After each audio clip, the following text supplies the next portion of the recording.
बार आरा Lok Sabha seat से हमने power star Pawan Singh को टिकट दे दिया है, तो आप लोग जिताएंगे कि नहीं? जी हाँ दोस्तों, तो आप लोगों बिल्कुल सही सुने हैं कि अब पवन सिंह को आरा से टिकट मिल चुका है।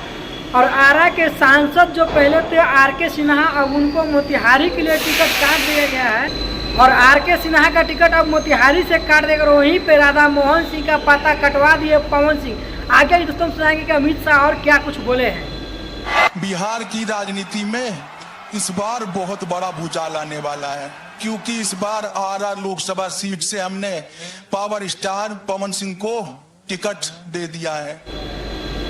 तो दोस्तों आप लोग सुने भैया, सीधे सीधे अमित शाह कहते हुए नजर आ रहे हैं कि क्या हम पवन सिंह को अब बंगाल से आरा से टिकट काट दिए हैं, तो क्या आप लोग जिताएंगे? तो दोस्तों सारे लोग सपोर्ट कीजिए और पवन भैया के लिए इस वीडियो ज़्यादा से ज़्यादा शेयर कीजिए कि पवन भैया को अब आरा से टिकट मिल गया और मोदी को झुकना पड़ा।